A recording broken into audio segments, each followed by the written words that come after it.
Okay, so before we start, just quick bookkeeping here. So next week, so this is the last one before Pesach. Okay, next week, I am not going to give shiur.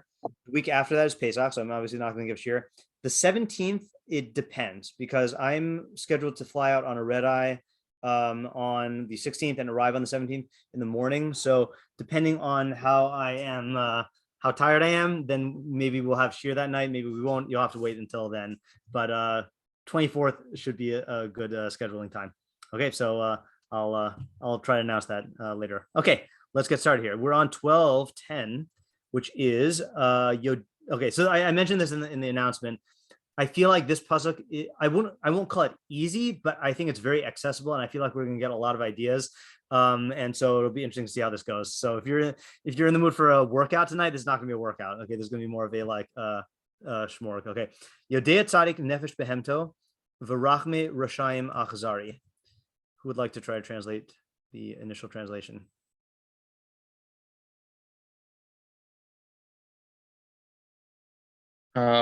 The Tzaddik knows the nefesh of his animal. Okay, yeah, he knows the soul of his animal.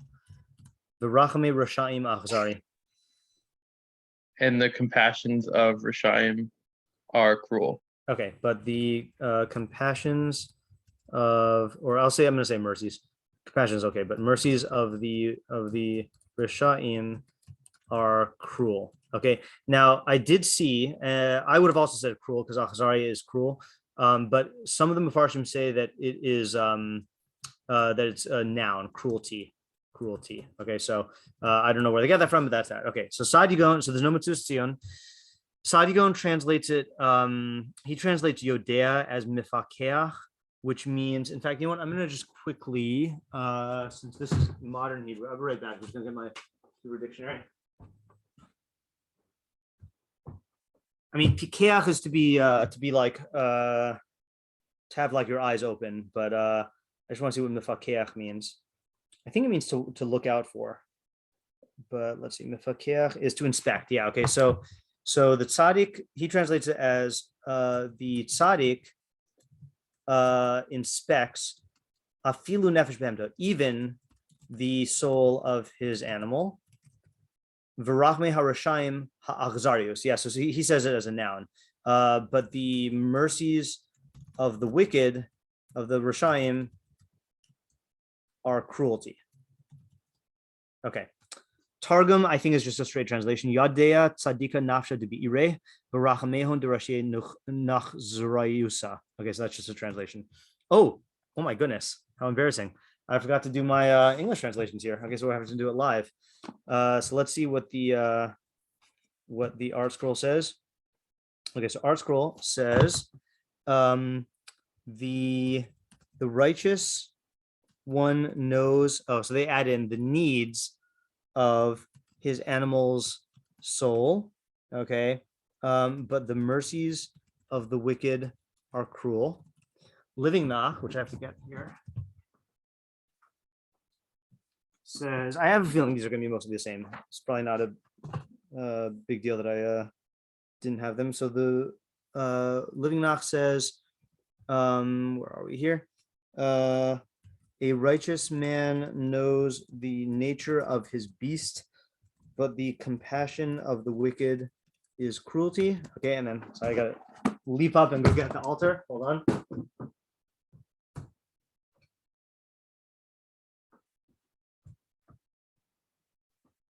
And altar says, where are we here? Altar says, the righteous man knows the life of his beast. Okay, that's actually important. But the mercy of the wicked is cruel. So life is a totally common translation in Tanakh of nefesh, right? Nefesh kol basar, like the life of every creature. Yes, Art Scroll. So Living Nach is really no different. Oh, he says the nature of his beast. Okay, fine. You know what we're gonna do? We're just gonna go like this. So we're gonna just add in all these as slashes here. Okay, so the soul, the nature of his animal, and then the life. Okay, we'll just add all those, and that way we could delete these. And then ArtScroll says needs of, but we'll kind of ignore that. Okay, I think we're ready for our questions. All right, so what are the questions here? Yeah, Isaiah. So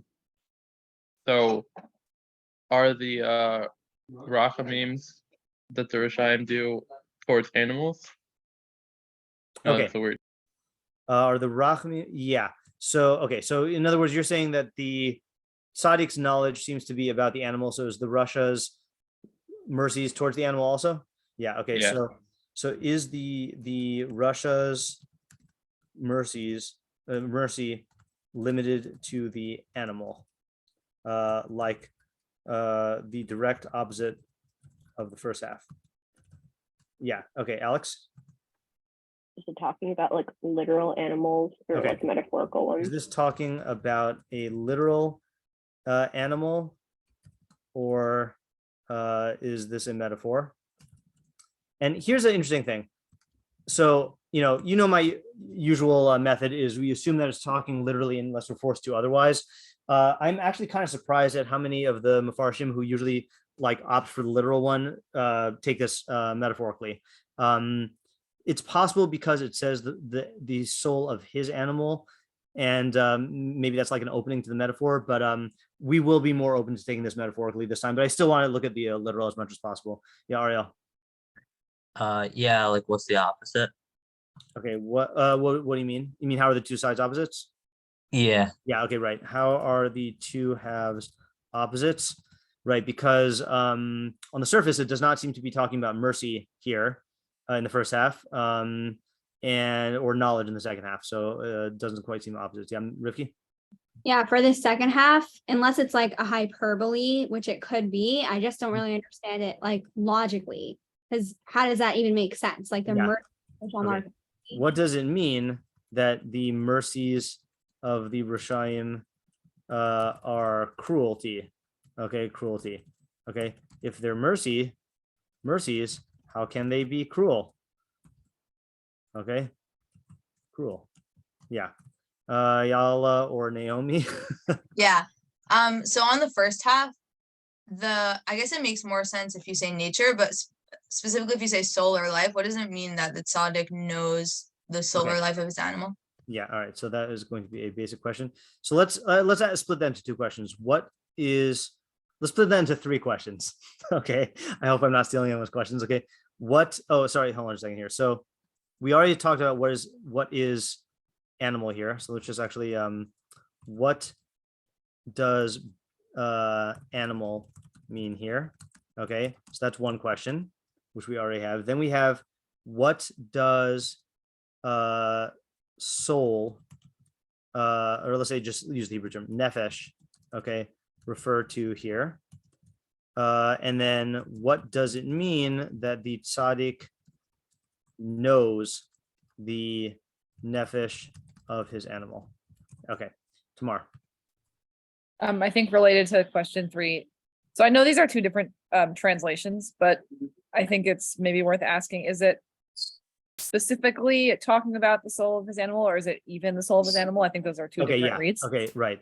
So yeah, I think that is a good idea to put this here. So is the first half talking specifically about the soul of his animal, or does it mean even the soul of his animal? Yeah, Alex. I guess I have a follow-up question on what does animal mean? Specifically, like, is it talking about like wild animals, cattle, or like pets? Okay, so that there are question, a lot of ways that could take. yeah, so that question we can answer just based on the translation. So behema is a domesticated animal, so it is not wild animal. That is one thing to note. Yeah, that's a good question though. Yeah, Isaiah. Yeah. Does Mishlei usually deal with animals? Just seems kind of weird. Yeah, it's a good question. Why are we talking about his animal here? I guess we can say Right. yeah. Yeah. So let's put it that way. So why? Right. So let's put it this way. Most psukim we've seen about the tzaddik, when we've seen a lot, talk about how he interacts with other people. Okay. Why does this one talk about how he interacts with his animal? Yeah. Ariel. And who really cares? I mean, Okay. So the so what question? like, So what? who cares? Yeah. They're just animals.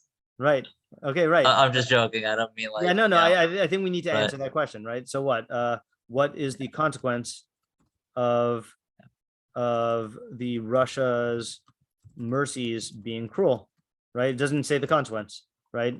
Oh, I was more asked You mean, also, oh, well, for the also first for the first half, Okay. but yeah. All right. So whatever. what is the benefit? Yeah. Let's just say what is the benefit in the first half?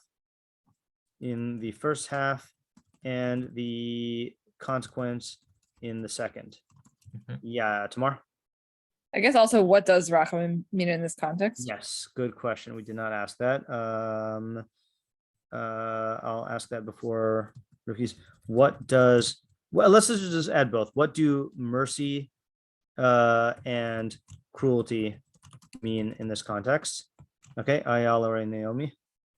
Oh, Okay, this may be part of other questions, I'm not sure, but it seems weird that like the tzaddik is doing something or knows something, but the mercies of the Resha'im, so like what is their Rasha doing, or like what exactly is it like a characteristic of him? Is Okay, it saying? good question. Let's actually ask that on both sides. What are the tzaddik and the Russia doing, if anything, right? Because it doesn't even, yeah, you're right. It does say for the tzaddik he knows, but that doesn't really imply action. Presumably there's some difference in the action here. I don't know. Yeah, Mom. I have to ask a preschool question. How is the soul of an animal different from the soul of a human? Okay, that's a good I don't know question. yeah. Yeah. How is the soul of an animal different from the soul of a human? Okay, good. Yeah, Isaiah. What would the practical application of this be? Yeah. It seems pretty far from What is the practical. practical application? And then we'll add who is the audience. Yeah, Rifki. Can you just explain again why you said that you wouldn't necessarily take the hemo literally? I didn't say why I wouldn't. I just said that a lot of the meforshim who usually take them literally don't. And I theorize maybe it has something to do with the fact that it says his animal. Without tipping too much of my hand, I mean, a lot of them say it means his animal soul, like his animalistic soul. I don't know if they're getting that from a grammar point or from like, you know, I don't know, just the preconceived notion. But yeah, I want to take it literally if possible. But yeah. Okay. Do we have all of them? Let's see. Yodia Tzadik Nefesh Behemto. I guess we still need to ask here, what are the definitions of tzaddik in Russia in this context? Let's start off with that. What are the definitions of tzaddik and Russia in this context? And here we have reason to believe that maybe it is a different definition because we don't usually, like I did his question, we don't usually see the tzaddik interacting with animals. Yeah. Hold on just 1 second. Yeah, I'm just going to delete this. Okay, so let me just copy and paste these questions into the chat so you can look at them, and then we will have our thinking time. Copy and paste. I had a feeling this would be efficient. And then, oops. Don't look at the Matsu's W yet. And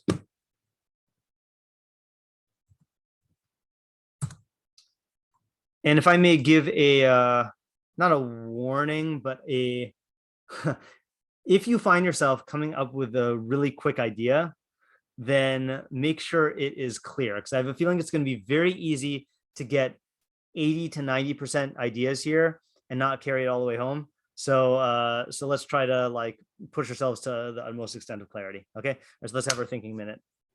I do have another question, actually. I don't know. I don't know if we asked this. I mean, I don't know if it's implied in some of the questions, but is it true that the mercies of Resha'im are cruelty, or like that's a part of the question? That's a fair question. That was a fair question. Okay, so is it true? And I'll say, well, you can ask on both, might as well. Does the tzaddik know the soul of his animal? Are the mercies of the wicked cruel? That's a fair question. And I guess for the tzaddik, how does he know? Yeah. Okay. So I'm gonna add the how to how does he know? Yeah. Okay, and I will just add this into the chat. Okay. Alrighty. Let us think.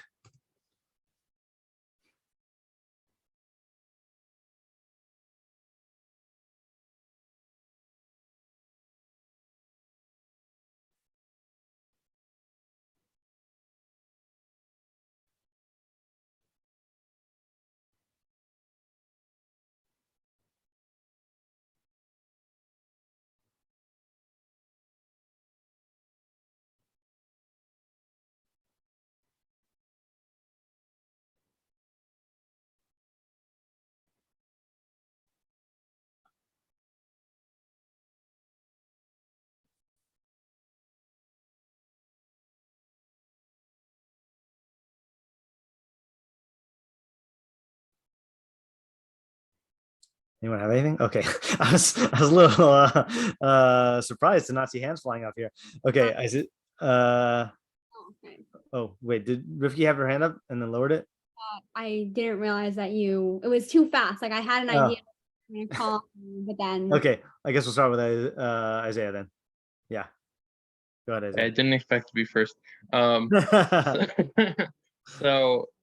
the way I'm thinking about this is that maybe you could say, so the tzaddik, what does it mean that he knows the nefesh of his animal? Is Yeah. that he recognizes that the animal is like a living being, just like he is, like to the same degree that he is, and has like needs that are just important to it as his needs are to him. Okay. So he provides those needs, I guess, in the way that he would want those needs to be provided. Okay. Whereas for the Rasha, he doesn't really recognize, he's self-absorbed. So when he provides the needs for his animal, he views it as like a mercy. Like the animal doesn't deserve anything really, according to him, but he's being merciful and like feeding it or whatever. Okay. So when he does it when he feels like being merciful, but he doesn't like necessarily do it. And so that's why it's cruel, Okay. because he may or may not. All right, that's a great idea. Okay, so there are 3 things I want to talk about here. Okay, to expand upon this. Okay, and then we'll summarize it. Okay, first one is this really one of the meforshim says this, and I did not know what he meant, and you just unlocked it, but I don't remember who it was. It was so not understandable to me that I said, "Oh, I'm not going to get this," and I just dismissed it. Was it Rבינו Yona? Let's see. I think. Oh man, who said it?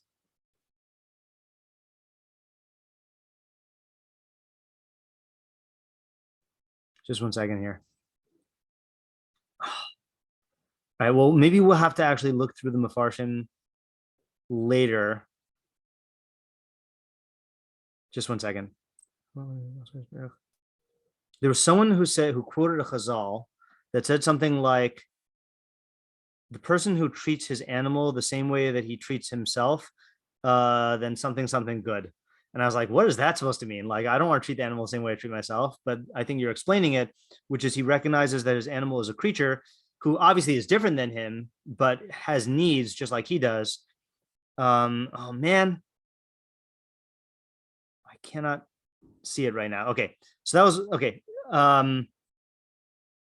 Okay, so let me all right, that was one point. Okay, actually let me type out your idea first. Okay, and then I want to go into something Pesach related. Okay, because we have to do that because it's Pesach. Okay, so Isaiah says, so the tzaddik knows that that his animal is a creature just like he is, and has its own needs, and that the animal deserves for its needs to be taken care of just like he does. Okay.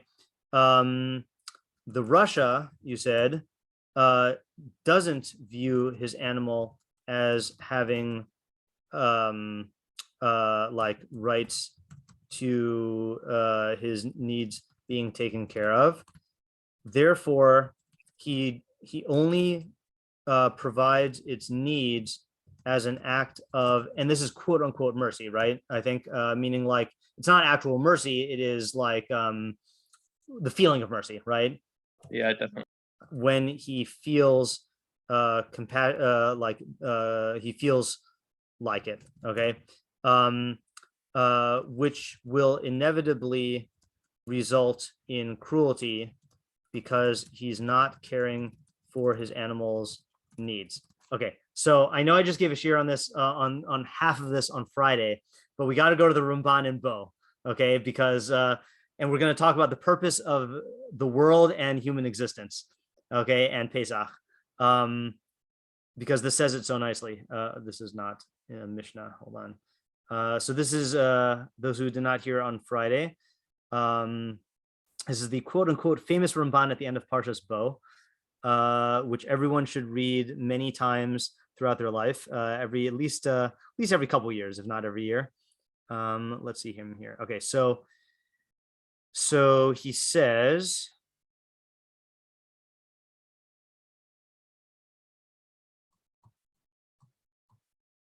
oh, it's in 13. That's why I'm not finding it. He says like this. Where does it start?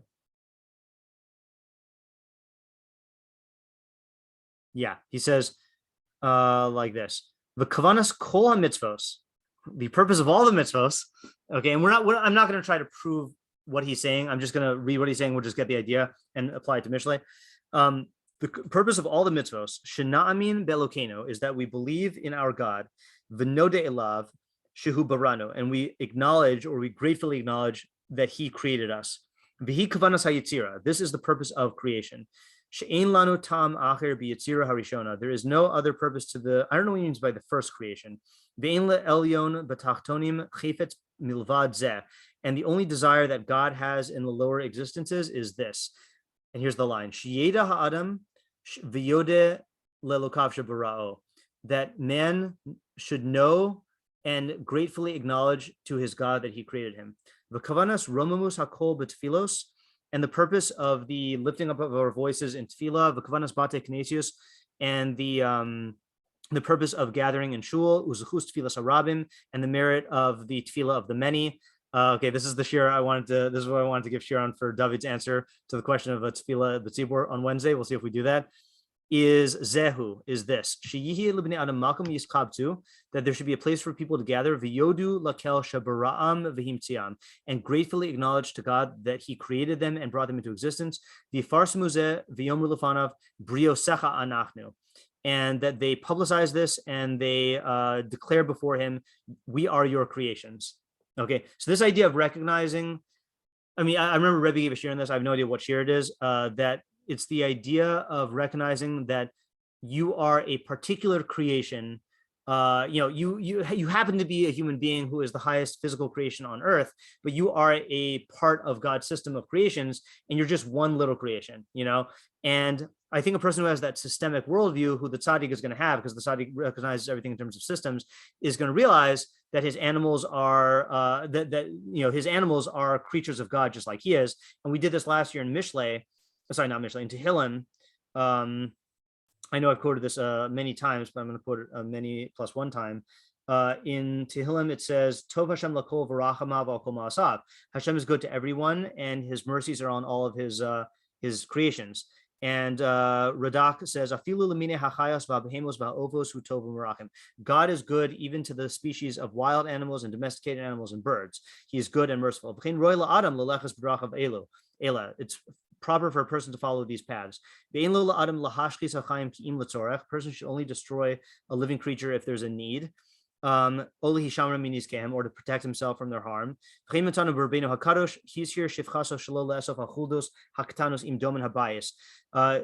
Rabbi Yehuda Hanasi warned his maidservant to not gather up the weasels or the rats or whatever along with like the garbage. He let them dwell in the rafters of the house or the corners of the house. Amra, and he said to her, La it is written, God is merciful to all of his creatures. Okay, so that's really describing the tzaddik and saying, I'm a creature just like he is. Did I capture all the parts of your idea, Isaiah, or did you say more than that I didn't summarize? No, that's it. Okay, good. All right, that's a great idea. Can we answer though Ariel's question, which is so what? So what's going to be the benefit of this, and what's going to be the consequence? And again, it's very easy in Tehillim to say the benefit, which is that you're emulating God, but can we have a Mishleic benefit here? So I think actually like what I was going to say. Yeah, like more practical. So it was actually very similar, but I think again, like mine was more in like this realm. So I think that like part of my idea was when, like, obviously when you're dealing with animals, sometimes it's easy for people to be like, oh, well, like it's an animal. So, right, I can do whatever I want. I can treat it this way, or like, just like not really care, because when you're with a person, like that person can easily communicate with you and you can literally get consequences just by, let's say not having mercy, like the right, Russia, he might not feel like he has to treat, like we were saying, the animal and the person the same way. But I think that we can take this to understand, like, if you just kind of like talking to who you should interact with, because if a tzaddik is even treating an animal in a way that he is understanding the animal, then kal v'chomer, like you should be interacting with that tzaddik, because it's not easier, but like with a person, obviously if they're treating an animal nicely and they're understanding what the animal needs, then they're going to do it with a person. Whereas with a Russia, I feel like you can almost see someone's like true nature of like, I'm not even going out of their way to do this in a situation where they might not necessarily get a consequence, because a lot of people, like let's say if they're on a farm like in Israel, middle of nowhere, like like they might not get consequences for treating their animals badly. right. But it also makes it more likely that because they don't have that like compassion, or they don't have that idea to study the things around them and understand what they need, and that includes people, then you shouldn't interact with that person, obviously. Okay, so you're saying that the audience of this pasuk is a person who's interacting with the tzaddik and the Rasha, right? And you're saying there's in the person's the tzaddik is so sensitive to the needs of other creatures that you are going to totally benefit by aligning yourself with that tzaddik, whereas the Rasha, if you see him mistreating his animal, like the classic villain who kicks the dog, then you could, or there's a statement about like, hold on, there's some sort of famous quote about the way a person treats the waiter. You know what I'm talking about? Quote. No, that's a how you treat a waiter says a lot about your leadership. No, there was a more epic okay, I don't know. There's some famous quote about that. There's a lot of quotes apparently. This reminds me of I think I quote this somewhere in one of some things. Hold on. Animal cruelty. Let's see if I wrote something about animal cruelty. Yeah, I did. The Rambam on animal cruelty says it is also prohibited. This is in the Mor Nevuchim 348. It is also prohibited to kill an animal with its young on the same day. That's the issue called Osov Espino, in order that people should be restrained and prevented from killing the two together in such a manner that the young is slain in the sight of the mother. For the pain of the animals under such circumstances is very great. And then he says this astonishing statement here, which I think modern psychology bears out.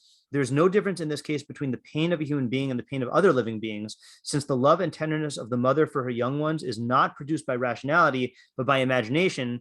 And this faculty exists not only in man, but in most living beings. Now, he's using imagination in the Aristotelian sense, but what in modern terms, what we would say is don't think that a mother's compassion for her young in a human is any different in kind than a mother's compassion for a young and an animal. Both of them are psychological things, and they stem from the brain, not from rationality. Like it's an instinctual thing.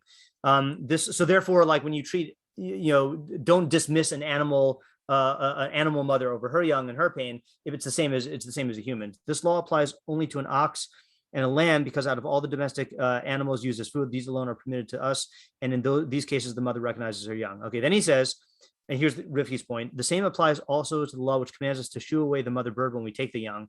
Okay, so again, this is a common misconception that people think that there's like a mitzvah you should, maybe I think someone does hold this, but that you should go out of your way to like find a mother bird with your young and then shoo the mother bird away and take the young. That's not how the Rambam understands it. He understands it that if you want the young, then you have to shoo the mother bird away. It's not that you should like I've heard that there are places where like people like charge money to like just go and like do this mitzvah, and that's like the opposite of the purpose according to the Rambam. Really, it's if you want the eggs or if you want the young, then you have to shoo the mother bird away. It says the eggs over which the bird sits and the young that are in need of their mother are generally unfit for food, and when the mother is sent away, she does not see the taking of her young ones and does not feel any pain. In most cases, however, this mitzvah will cause man to leave the whole nest untouched, because the young or the eggs which he is allowed to take are generally speaking unfit for food. And here's the point: if the Torah takes measures to prevent us from causing such grief to cattle or birds, how much more careful must we be that we should not cause grief to our fellow men? So there is this idea that the way you treat animals is going to reflect and shape the way that you treat other human beings. So the practical result here, okay, practical application, I'm going to just add Rifki's idea here. Application. And again, in a Tehillim framework, there's an idea that you should emulate God and that there's an intrinsic good in like caring for the animals and showing kindness to them. But we're in Mishlei right now. So the practical application is that it is to your benefit to align yourself with the tzaddik, because if he cares so much, if he's so in tune with his animals' needs, then surely the needs of everyone else in his circle. Okay. In contrast, if the Rasha is cruel to his animal, then you can bet he'll be cruel to other people and only be merciful when it suits him. Yeah. Okay. So Yeah. I was going to say two more things. Sure. And then we got Tamar and Alex who want to add on to this. I see the party sign. Yeah. Number one was that it also reminded me of the law that like you're supposed to feed your animals first, and how like I feel like this is a really great pasuk to understand that, because it's really saying like if you're not doing that, then you're just completely ignoring the needs of others, and like I think you're saying it will transfer into other circumstances. Yeah. And the second thing I was going to say, if I can, was about like the mercies, that I think like I don't know if we said this and I just missed it, but that I think like it's also interesting that Shlomo chose to use the word mercy for something that is like, I was asking that question, like, what does it actually mean? Right. So maybe we can understand it in a way of saying like, even his mercies are cruel. So let alone like when he's being, even what happens when he's not being merciful. Like that's like, think about that. And like, for an animal, again, like that idea also applies to us. Yeah. Yeah. So I think your point can coincide with Isaiah's point. I like Isaiah's interpretation that it's really only mercy externally, or it's not a genuine mercy. It's just like a feeling of pity. But I think your point is correct also that like Kal v'chomer, his non-mercies are going to be cruel. Yeah, Tamar? I think Alex had the party first. Oh, sure. Alex, go ahead. I wanted to say I really like the idea, but I had another interpretation for mercies within this conceptualization. It made me think a lot of the kind of pet owners that'll like take mercy on their animals and overindulge them to an unhealthy degree, like the kind of people that'll overfeed their pets or feed them human fruit scraps. Yeah. Or like, oh, my cat likes running around, so I let them out, even though they're an indoor cat and it's like not safe for them. Right. That's a really good example. I think that was my, I think when I taught this in high school, that was my interpretation that I would teach of that. I think where I got this from is that this might be it definitely fits into this, but I'm going to go ahead and list it as a new idea. And I'm going to extend it a little bit. Okay. I know we're going to go back to Isaiah in a second, but Yodea tzadik nefesh behemto, and so he knows the nefesh of his behema, and of course he's going to be merciful, and the mercy stems from the knowledge. Okay, so the tzaddik's mercy stems from his knowledge of what the animal needs. Therefore, right, as opposed to what his emotions dictate that he should or shouldn't give his animal. Okay, in contrast, the Russia's mercies will be dictated by his own emotions, and this may result in doing things to the animal which he feels are merciful but are really cruel. And I think in high school I give the example of, like, if you had a kid who really likes chocolate and then gives chocolate to her dog, like, that is, it might have a kind motive, but if it's not based on knowledge of the organism, then you can harm it, Or I've told this story many times, but I'll tell it again, is and again, I'm not calling the child a Russia, and I'm not calling this next person a Russia, but the best case of this ever is when we were at someone's house on Shabbos, and they had this hostess really prided herself on being a good hostess, and she went around asking everyone what they wanted to drink. And my brother Johnny said, "I want Sprite with no ice." And she said, "No ice," I guess because it was the summer, and and she, thought that of course he would want ice. And Johnny said, "Yes, no ice." And then she brought around the drinks and she gave him a cup full of Sprite with ice.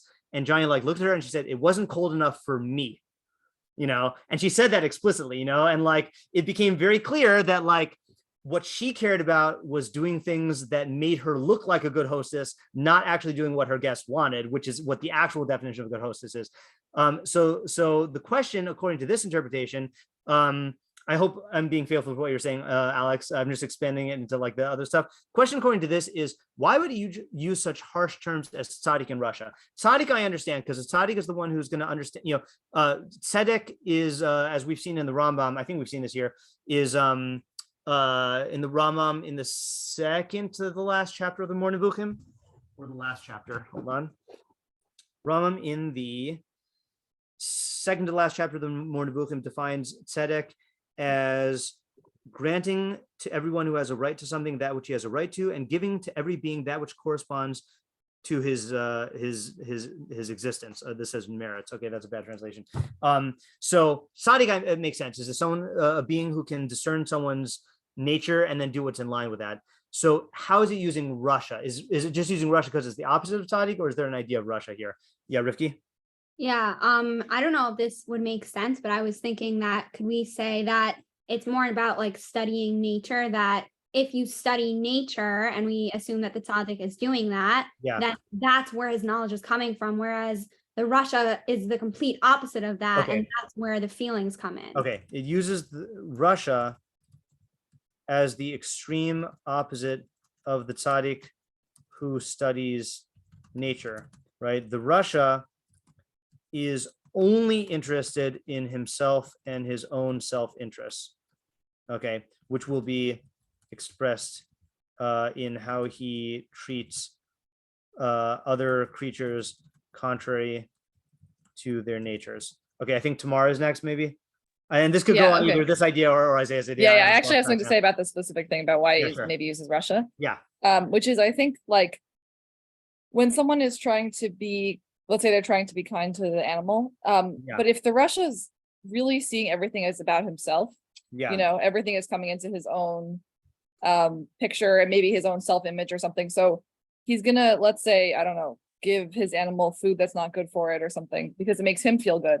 And he's not gonna have the grounding to see the animal as its own thing. He's just gonna be in the framework of what makes me feel good. And you could say this is a foolish thing, but I think you could also say that his Russianness is blinding him to the needs of the animal. Yeah, and I think just to add on to that, I think it's differentiated from the Mishleic.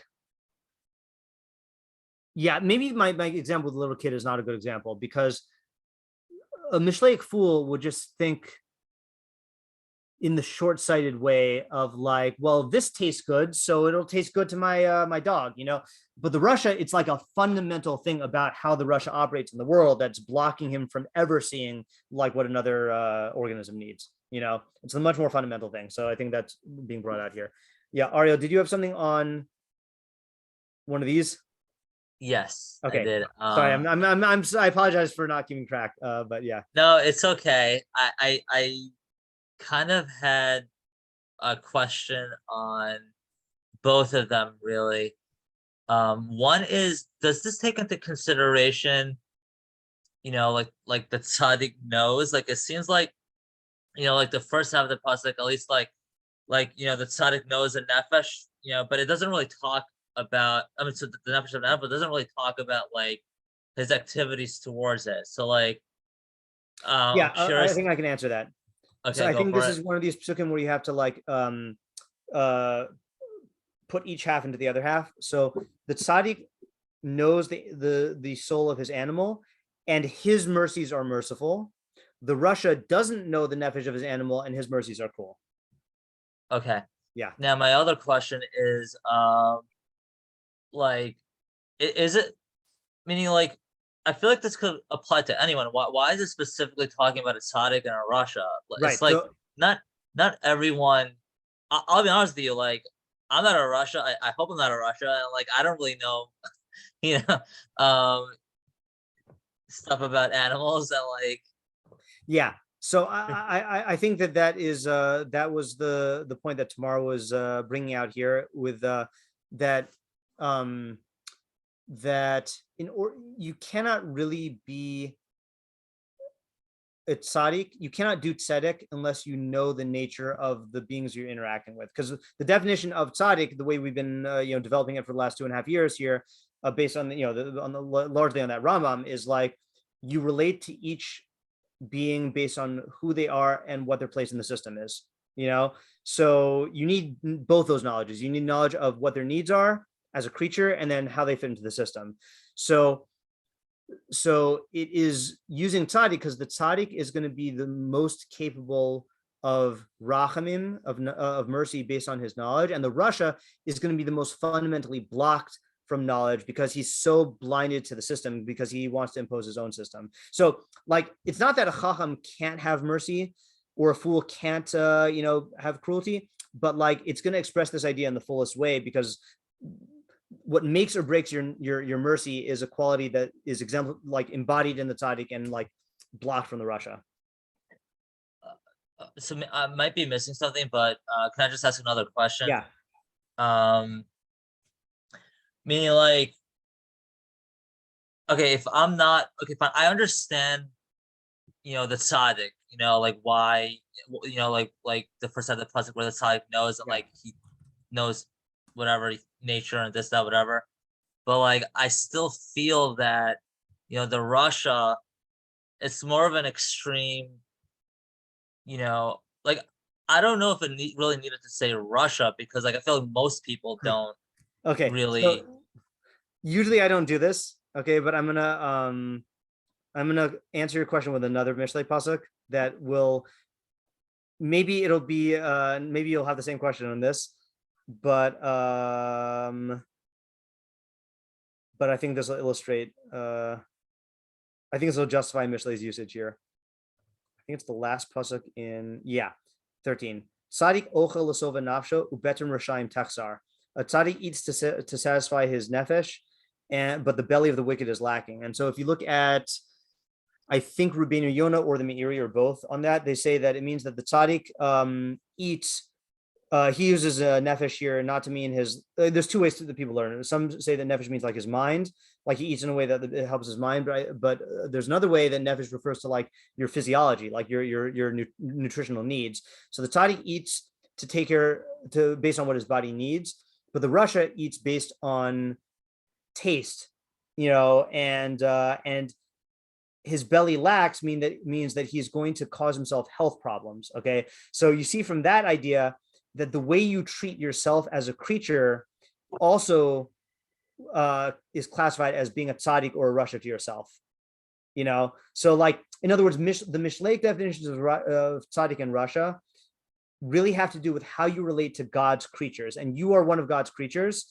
And if and therefore, like, in other words, here's the point. We tend to think of tzaddik and Rasha in terms of interpersonal relationships, right? So if I went to you and I said, like, don't eat like a Hitler, you'd be like, what does that mean? Like, Hitler only has to do with how he affects other people. But in Mishlei, eating like a Hitler is a thing, because if you're neglecting what you are as an organism, then that is mistreating one of God's creatures and neglecting the system. So I'm maybe you're just gonna have the same question on that, but I'm trying to demonstrate that Mishlei uses tzaddik and Rasha to mean not just how you relate to other members of the system, but how you relate to yourself, and not just other humans, but how you relate to animals.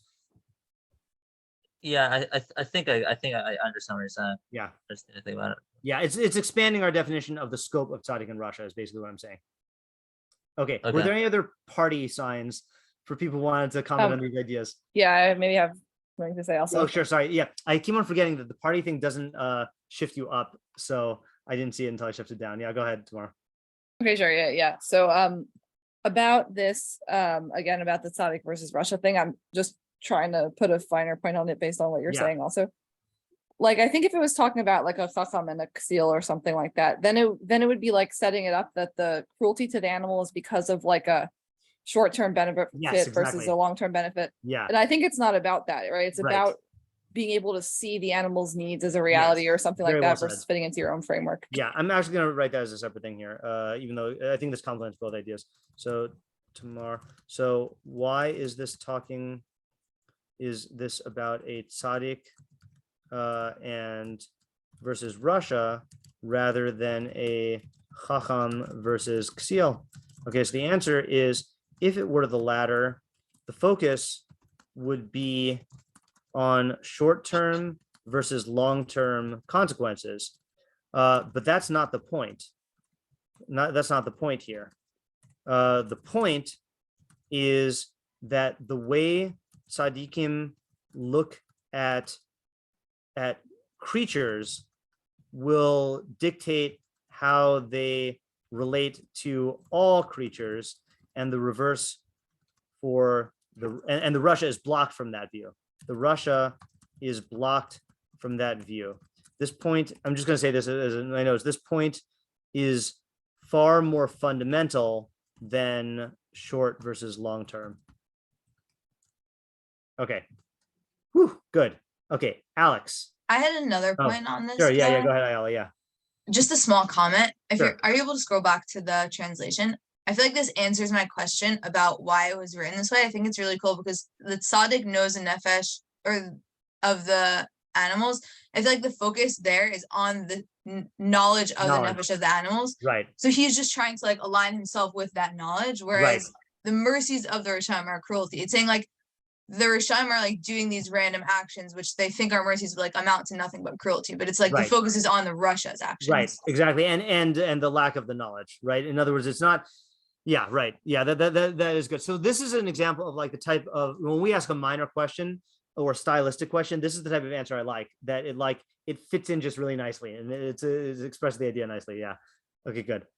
Okay. Any other points on these two or three interpretations? I don't know where we're at now. I'm actually in doubt as to whether these ought to be merged or not. I mean, they are very different emphases, but very similar. Anyway, Alex, go ahead. So I had a separate interpretation that was non-literal with the animal, and I was thinking of it in terms of like your inner like animalistic needs and desires. Yeah. So the tzaddik is aware of like his id and like the things it requires to function, whereas the Rasha will constantly overindulge those things because it feels good to himself. Okay, good. And it ultimately leads to cruelty and bad things. Okay, good. That's an excellent interpretation. Ariel, you want to add to that? Is that your idea also? Yeah. Yeah, go ahead. Say it your way, and then we'll see the Meiri's way, because he says the same thing. Okay, yeah. I was gonna say something along the lines of, Alex there. It's funny because like if you actually look at the pasuk, it says behemto. Yeah. Right. His animal. Yeah. According to all the interpretations that we were having, it's like, all right. Well, it should be all animals. It should be all animals. Yeah, right. Yeah, that's a good point. Yeah. So I think Yeah. I mean, that's the one question that is kind of like the question that's leading me to, Alex's idea about, like it has to be, something within yourself. Like everyone has, like the Tzelim and like the Tzelim Behema, in a way. So yeah. The term, by the way, just in case you want the term that Chazal used, it's the Nefesh HaBahami, the animal Nefesh soul. HaBahami, right? Yeah. It's true. I was, okay. Anyway, so basically, like, we're always at a conflict, and like I think like a tzaddik knows himself and knows what he's capable of or what he's not, or like what's his limit, what's not his limit, and like he's able to nurture it, the best way he can. Yeah. And the second half of the pasuk is because it's kind of like what we've been saying up until this point in terms of like, because the Russia is not in tune with, the world or whatever, like within reality. So like, because he may not know himself, right. And he has a certain lifestyle, certain way of living that in his mind, it may genuinely seem merciful to himself, but in reality, it's just not, because it's so distorted with reality. He's living as an own, fictitious world. Right. I mean, yeah, he thinks that going out and partying every night and stuff, and like spending lavishly and accumulating possessions is really being kind to himself, but that's really going to make him more miserable. Right. Yeah, exactly. Yeah. All right. That's good. Yeah. Rifki, you want to add to that? And then we'll see the Meiri. Yeah.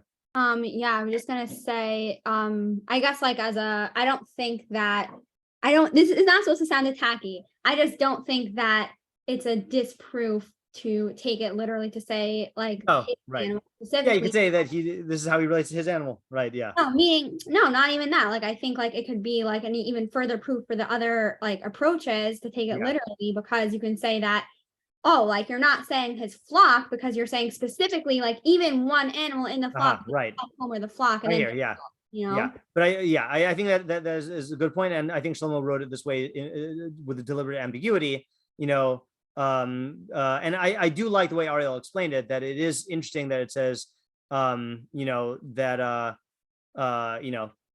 his animal, which does give you a hook to saying it's what animal is uniquely his, the one that's inside of him, I mean, to defend, the literal explanation. I mean, you could say that like, like if he doesn't even treat his animal appropriately, then like, that's kind of like, who's to say he's going to treat all animals the same way, so like. Well, you're just taking exactly what I said and reversing it, but I think my way works better. Yeah. All right, I'll give that to you, Ricky. Go for it. You're being so merciful, Ariel. All right. Yeah. So the Meiri says that. Okay, let's just check it out, because no one says it like this, like the Meiri. Okay, and this is a little bit of a dangerous idea, by the way. So I'll try to highlight the benefit and the danger.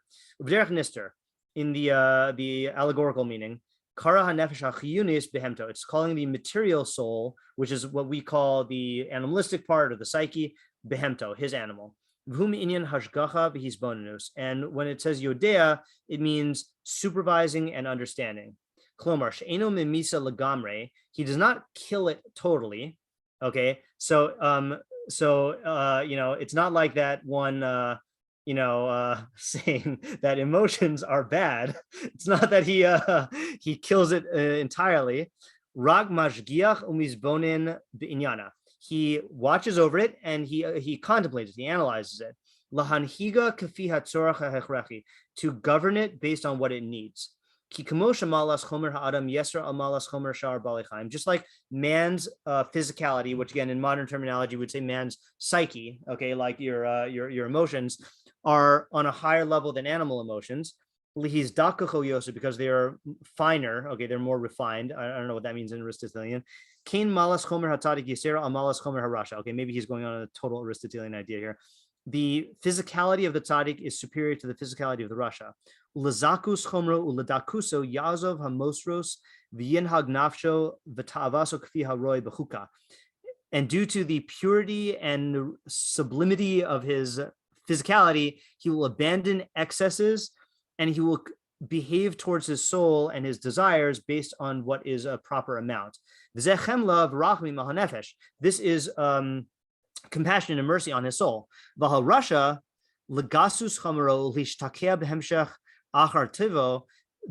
due to the coarseness of his psyche and his immersion in being drawn after his nature, lo yispa la'olam, he will never be satiated, and he's going to constantly chase after pleasures, and he will ascribe this to mercy on his own soul, meaning he'll think that he's being merciful, and in reality his mercies are cruelty. Okay, I'm going to read another interpretation that's the same. The Rambam says, he says, Hatzadik Yudea nefesh behemto umashgiach teshihe lo mezona hechrechi lamidas aguf. The tzaddik knows the soul of his animal, and he will look over it in order to give it the proper amount of sustenance to preserve his body. Haraton benefesh behemto, and what it means when it says the animal soul, hanefesh hachomeris, his physical soul, shehi la'adam b'meshu behema, which belongs to man qua animal, lo b'meshu adam, not man qua man. In other words, you have you're a hybrid creature. You have a uniquely human part, and then you have something that you share with animals. So this is talking about his animal part. But when the wicked are merciful to the body, are merciful to the body, shelo yimnoa limnoa taivosehem, by not withholding their desires, who rachme achzar, that's cruel mercies. They will destroy their bodies in this way. Okay, so that's this is the allegorical meaning. So let's go here with this is Alex and Ariel and Meiri and Rambam. Okay, so this is basically that this pasuk is about how the tzaddik and Russia treat their animal soul, okay, i.e. their body and psyche. Okay, the tzaddik knows what his psyche and body need, and relates and provides for it based on that knowledge. Consequently, his entire organism will function harmoniously, which is what happens whenever you provide any organism with its needs. Okay, the Russia will think he's being merciful by giving his psyche and body whatever it wants. For example, excesses, indulgences, crazy pleasures, and in doing so, he will only harm it by the consequences and by depriving it of what it actually needs. Thus, his mercies are actually cruel. Yeah. Hold on. I just want to see if the Rביnu Yona also says this. No, maybe he does, but we can go back to that later if we need to. Okay, good. Okay, anyone else have another idea?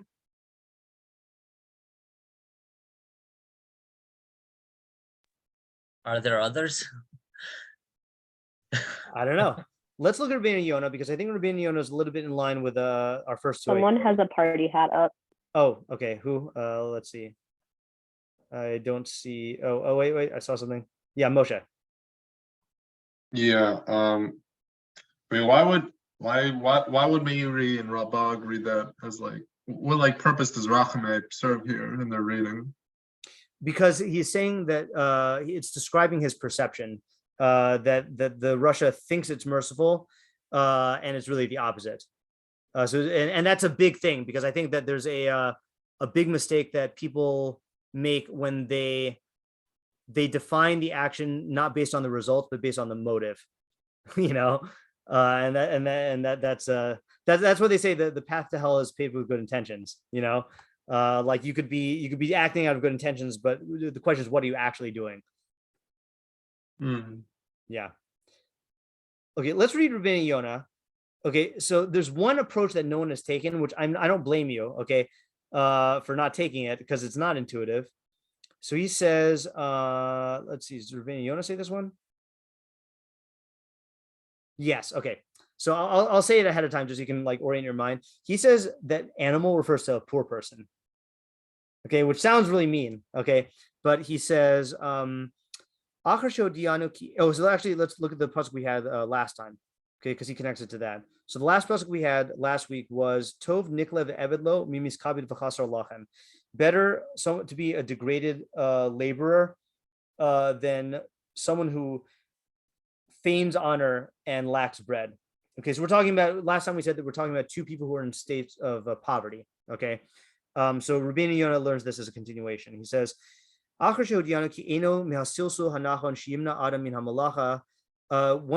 after mentioning that it is not the proper level of dignity, I think we translate silsul as dignity, that a person refrain from working when he really needs to. That was Rבינו Yona's approach to the last pasuk, is that he said it's true that you shouldn't degrade yourself needlessly, but if the only way you can make money is to take some low job, then you should do it. So he says, so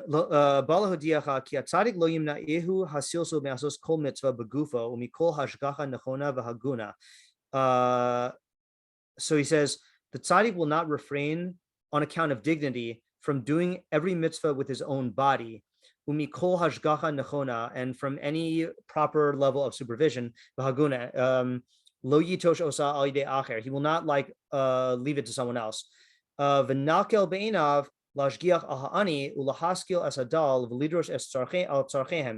will he'll degrade himself in his own eyes to look after the poor and to bring success, to understand the person who's in a lowly position and to look after their needs, and to set a table before them, to the point. Oh, so he doesn't say the behemoth isn't a poor person, but he says to the point where he'll even do this with his animal, to give it food in its time. Chazal say, it's usher, this is what Rivki quoted, it's usher for a person to eat anything until he gives his animal to eat first. It's the classic source in the Shema. It says, God will provide grass in your field, and then he says, and you will eat and be satisfied. So it's the grass for the animals and then for the humans. Chazal talk about how cruelty is bad to animals. And it says in Tihlim that God is merciful on all of the on all of his creations. So here's what he's saying. Okay, he's saying, actually, I don't know if anyone caught what he's saying. Well, while you think about it, okay, I know I read it really fast. Let me just get an example. I'll be right back.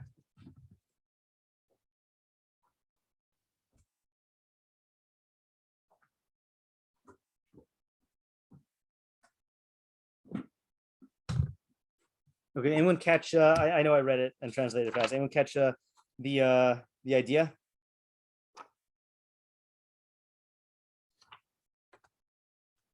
Okay, yeah. Tamar? I did not catch the idea, but I have a question. Sure. That might be a clarifying question. Sure. I think I'm not understanding the transition between the thing about the poor person and the thing about like the actual animals. That's the key is going to be to let's just review the last pasuk again. So the last pasuk was it's easier if I look at Rבינו Yona in the last pasuk. Mishlei 12:9.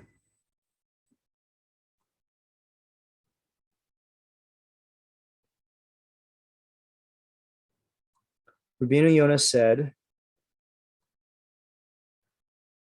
so he says it's known based on the way of Musar that even though haughtiness is abominable in God's eyes, dignity is a proper path and is acceptable because it's part of tznius. And he says that haughtiness is a person raises himself above his fellow, and dignity means he withholds himself from degradation and lowliness. Okay, so like there's this middle ground of dignity. But then he says that he goes on, I was just going to summarize, then he goes on to say that you should definitely maintain your dignity, but if you don't have your physical needs, then you should even do a work that is beneath your dignity, a job that's beneath your dignity, rather than like be dependent on other people. Okay. So from that framework, Rבינו Yona then goes into our pasuk, and he says, let me read it again. I'm just going to read it straight through in English. After teaching us that dignity is proper, that it is not proper to refrain from doing work because of your dignity, if you need to, then he tells you that a tzaddik will not refrain on account of dignity from doing every mitzvah with his own body and looking after it on his own, rather than delegating to someone else. And even if he will even be degraded in his own eyes, meaning he'll do something that's beneath his dignity in order to care for the poor and to check out, to look out for the needs of the destitute, and to look after their needs and to set a table before them. And even to the point where he will take care of his animals and will feed them before he feeds himself, as all these pasuk and tehillim say. Yeah, Ayala? I'm not sure if I caught the end part about the Resha'im, but is the first part saying that just like the last pasuk, we had the idea of like putting aside personal, dignity, I guess you said, for your own needs, like just as much of your just as your needs are a reality, so are the needs of everyone else, animals and poor people and other things. So like, just as you degrade yourself for your needs, you should also view other people's needs with that same like reality. Yeah, I think so. I mean, it's the only slight difference, which he might be saying exactly what you're saying, but he puts the emphasis on the mitzvos, on the needs of others in the framework of mitzvah. I think it would extend here also, but just this thing that he said that he'll do me'asos kol mitzvah begufo. So an example, the first example of this that came to my mind, I think this is a fairly well-known example. Does any example come to your mind of like how great chachamim would do like menial things as a mitzvah? Yeah, Tamar? I don't know where I got this from, but maybe like drawing water for some Simchas Beis HaShoeva. Oh, that's interesting. That there might be a source like that. I'm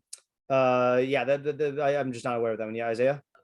Somewhere it describes like what like Rava would do to prepare for Shabbos, like cooking or something. Exactly, that's what I'm looking for right now. That the chachamim would go and like go out to the market and buy their own food, or like chop vegetables and stuff for Shabbos. Even though this was like work that could be done by someone else, they would do it for kavod Shabbos. Or another example that comes to mind. There's this great / disgusting midrash about David and Melech, where I don't even want to try looking for it right now, because hold on, I don't even know any of the words that are used. Hold on, actually the only word I know is Ribono Shel Olam, and I know it's in brachos. Let me see if I can find it. That might be like tons of sources. There's a midrash where David HaMelech is comparing himself to the other kings. So I'll say the background while I'm looking for it is, a king can try, like you can go to a king and like, especially the Chachamim kings, like David HaMelech and Shlomo, and like you could ask them for like halachic advice. So there is a Gemara in Brachos. I thought it was early in Brachos. Okay, there's a Gemara in Brachos, I think, where it says David. Okay, there's all these complicated halachos where like if a woman has a miscarriage, then depending on what stage of development the fetus was at, then it will affect whether or not she is tameh or not. Okay, I don't really know these halachos. So like, there's a certain stage where like a woman will give birth to like the partially formed, fetus or whatever. So there's this midrash that says like David was sitting with like his hands covered in like blood and placenta, and saying like, Ribono Shel Olam, like, the kings of the nations are like, I don't even remember the particular, something to the effect of like they're like sitting in their like thrones with like gold and silver and like clothing and stuff, and I'm sitting here like examining like blood and like partially formed like tissues for like for halacha, and like David Melech was a king, but he didn't refrain from like, dignity didn't stop him from like doing this. Or I was trying to look for another story about Rav Chaim Soloveitchik, about how he gave tzedakah. And I'm not finding the story that I wanted, but there is this story about, which I'll read, about Rav Chaim's, so this is in this book, The Rav Thinking Aloud, which is the transcripts of like talks with Rav Soloveitchik. So he talks about Rav Chaim and the Rav versus the different styles of being a Rosh Yeshiva. So he says, so the interviewer says, the stories that that Rav Soloveitchik used to tell me about Rav Chaim are fascinating. Rebbe told me he used to box with the Bakrim in yeshiva. Okay. And so he says, so the Rav says, yes, he was like a pal of theirs. Like he wasn't a Rosh Yeshiva for that time. I couldn't do it. He wanted to be familiar, one of the Bakrim. So the interviewer says, how did it work out? So he says, so he tells the story about how like he would, okay, here we go. Here's the story. Rav Chaim would play with little kids. My mother told me she witnessed it. She walked out of the house and she saw Rav Chaim and a bunch of little boys, 6 or 7 years old, what have you, pulling the corners of his garment and saying "yo," and he'd play as a horse. She inquired what happened. Rav Chaim had walked out of the house and found a little boy crying. The boy's friends were playing horse. One end of the string was in this boy's mouth, and the other was around the trunk of a tree. He couldn't move from the tree, and he was crying because he was the horse. They used to tie a horse to the tree so it wouldn't run away. So the boys had tied him to a tree and told him to wait for them and went away. Rav Chaim told him, "Now I'll be the horse and you'll be the rider." To be a horse was a sacrificial act. This was Rav Chaim.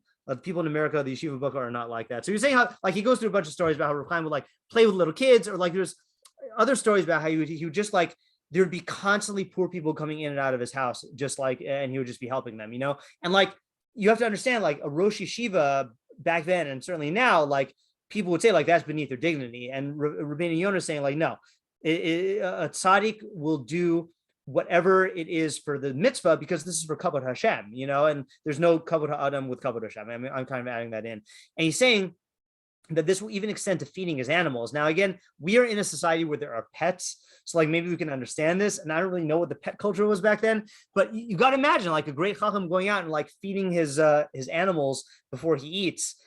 People would look at that and say like, oh, like why are you like bothering with the animals? Like they're just animals, So that's Rבינו Yona's point here, is that he will. You see, the more I talk about it, the more it seems to be he's extending it from the previous point that the tzaddik is so. Even though he's a great person, he is looking at the lowliest of people and creatures to care for their needs. So the emphasis is not so much on the knowledge of their needs, like we were emphasizing, it's on his willingness to do what others would consider degrading to care for their needs, And there's a lot of psukim in Torah that talk about this with Hashem, that says like, there's a Gemara that we did, I don't know, we did this in a Pirkei Avos earlier in the year, about how like, even though God is exalted, then anytime you find a pasuk of God's exaltedness, it'll mention that he's right there helping the poor and the lowly. So I think that's Rבינו Yona's idea. Okay, you want to do one more? You have a question on that? Yeah.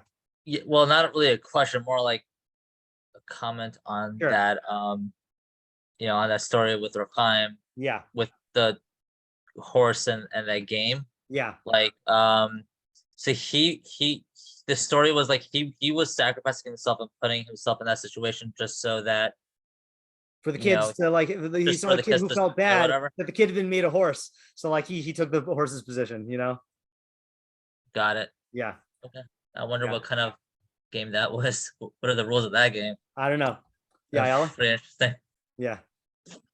How does he read the Russia part?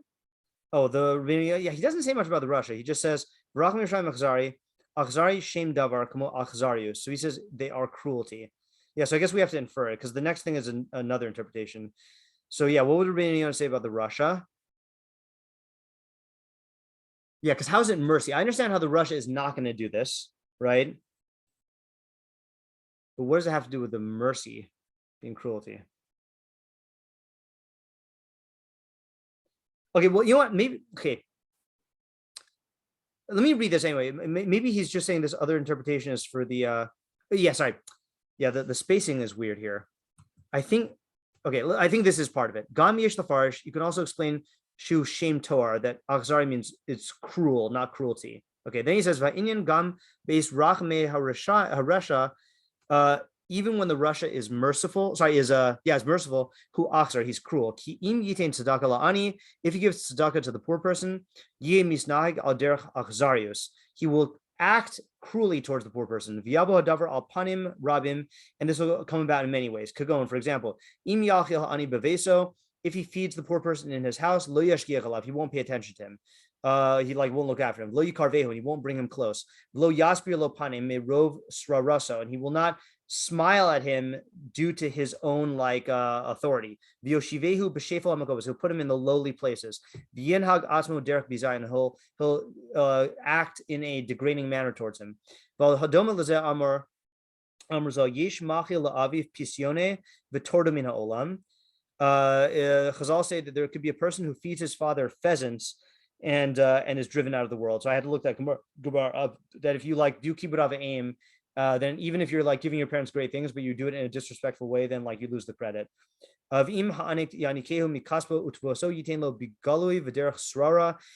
if the Russia gives money or produce to the poor person, he'll do it in a public way to get authority from it, to get covered, I guess. And it won't matter to him if the poor person gets embarrassed. Okay, in other words, it's not bad to give tzedakah publicly, but if you're giving tzedakah publicly and you're embarrassing the poor person, then that's really bad. Gamis paralav, and he'll glory in it. V'istar v'yavid bo v'glo davar matanaso, and he'll enslave the guy because of his gift.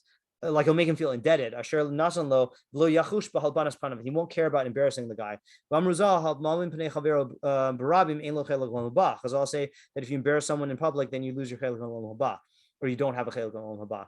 Od amru hamafaiso b'dvarim gado mikulam. And Chazal say that if you appease a poor person with words, that's greater than everyone. Yeah, so I hadn't read the second half. So it's saying that this Russia is going to, even when he's doing a maisa of rachamim, even when he's doing an act of rachamim, he'll do it in a cruel manner, and that will negate the whole point. He won't actually be sensitive to the guy's needs. So I don't think this is talking about it could be talking about actual Russia. I think this is talking about a person who is Russia vis-a-vis how he's acting towards this poor person, right? He's totally neglecting the poor person's psychological needs, and just discharging his tzedakah obligation. Yeah. Okay, I think this is a good stopping point for tonight. So let's review, and then we'll call it a night. Okay, so again, I don't know if Rivki and Isaiah and Alex's first interpretation are the same, but Isaiah and Rivki said that that it has to do with viewing everything as a creature of God, which has its own needs and deserves care just as you do, even though you're a higher creature. So the tzaddik will say, okay, I am a human being creature, and this is a cow creature, but we both are creatures of God, and we have to care for this thing, and we both deserve equal care.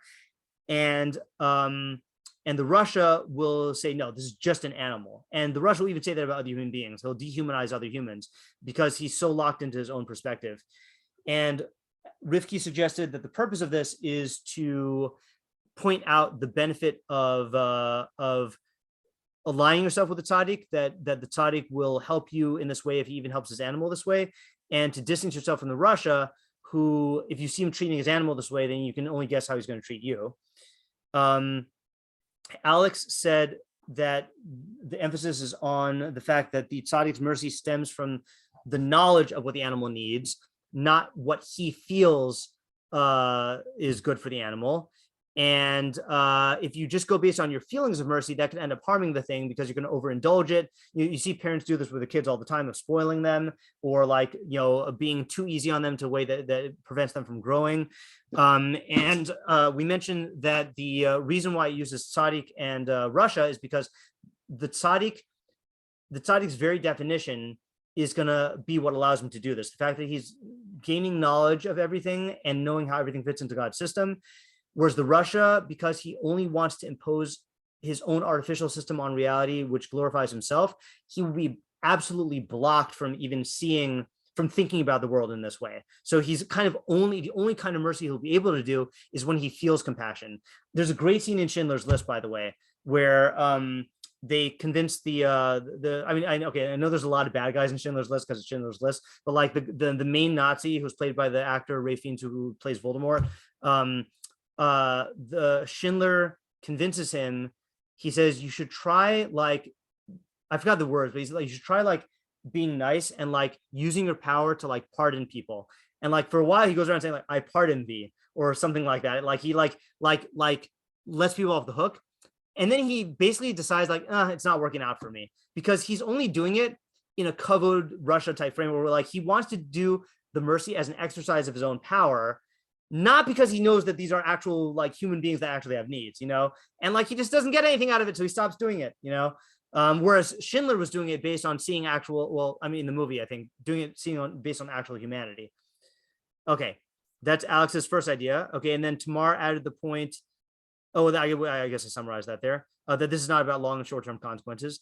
Okay, then Alex's second idea, and Ariel and Meiri and the Rabag are talking about how you relate to your inner animal, which is that you have to do it based on knowledge and based on knowing what your psyche and body need and what would be harmful if you gave to them. And you have to walk that delicate line. Whereas the Russia will think that if I make my psyche and body feel good, then that is going to be good.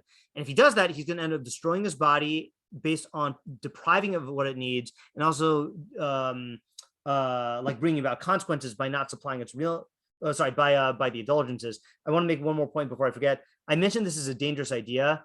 So it is very dangerous because certainly, when it comes to things that are usher, then, that's where like halacha draws the line. But there are times when you can be convinced that, oh, I really do need this, and I'm doing this because my psyche needs it or my body needs it, and you really don't. And it'll masquerade as a need. So like, no one's going to fully escape from this trap, but it's just be aware that like, here's maybe my warning, just because you're in the framework of, I need to do this for my psychological health, does not mean that you're actually assessing your psychological health correctly. There are a lot of things that you do that are it's rationalization, so that's the danger game there, the dangerous game. Yeah, Rivki?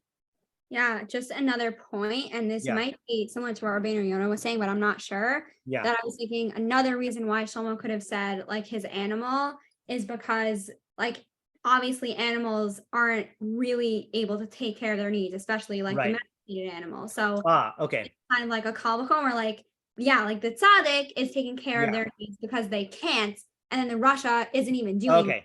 That actually works out really well for the Rambam and Yona. The poor person is dependent on others for their need, but the poor human by nature can take care of his needs, but circumstantially he can't. But the animal can't even take care of its own needs. So it's okay, that's good. All right, so let's type up Rambam and Yona summary really quickly. So this is connected to the previous pasuk, which talked about how a person should maintain his own dignity unless he needs to work to meet his basic needs. So too, the tzaddik will do things that are beneath his own dignity for the sake of a mitzvah, and for the sake of helping those who are dependent, such as poor people and animals, and he won't worry about, we don't have to say that. Okay. In contrast, the Russia will do acts of mercy, but in ways which are which degrade, embarrass, and cause bad pain to those he helps, and he'll do this because he's so preoccupied with his own glory and good feelings. Who's the audience of that pasuk? I mean, I guess the audience for that could be anybody, and really talking about emulating the tzaddik and not emulating the Russia. right? Because the guy, it's very easy to fall into the trap of saying, well, I'm giving tzedakah, so of course that's like a tzaddik. But yeah, if you throw, like, like the halacha says, if you throw the money in the guy's face, or you give it with an angry face even, or you yell at him, at the poor person, then you don't get, you either at best don't get credit for the tzedakah, or like you could like even be doing an avera for that if you embarrass them. Okay. Let's conclude by tying it in to what do you call it, to Pesach, right? Which is that you have the many times in Torah that it reminds you that you were a slave in Egypt, or you were a stranger in Egypt, and one of the purposes of that is that we have to remember what it's like to be in a situation of where we're completely an other, and then completely like in a state of lowliness and affliction and oppression, and that should foster a certain empathy and sensitivity to other people who are in that situation. And the Torah reminds us that because it's so easy to forget, so that's one of the moral lessons of, we focus on like the ideas of Yetzias Mitzrayim a lot, which are very important, obviously. Listen to the shiur on Friday if you missed it, that we prove, all the Sodei Torah through the mitzvahs of Pesach, but like there's moral ideas also that we went through that experience as a nation, in a way that will hopefully make us better able to do tzedakah to other people who are in situations of need and lack and oppression. But and since we, like, physically, us in this room, didn't go through that, you need to do it vicariously through Chayav Adam Liros as Atzmo. You need to see yourself as though you went through that, and through the ideas, make those ideas real to you, to the point where you can relate to them emotionally and then apply them in your tzedakah. Okay, so we are going to be on break until, at the very least, the 17th, maybe until the 24th, depending on whether I am up for giving shiur after going on the red eye. Okay, have a good Pesach, everyone, if I don't see you, or if I do see you. Thank you. Thank you. Thank you. Good night.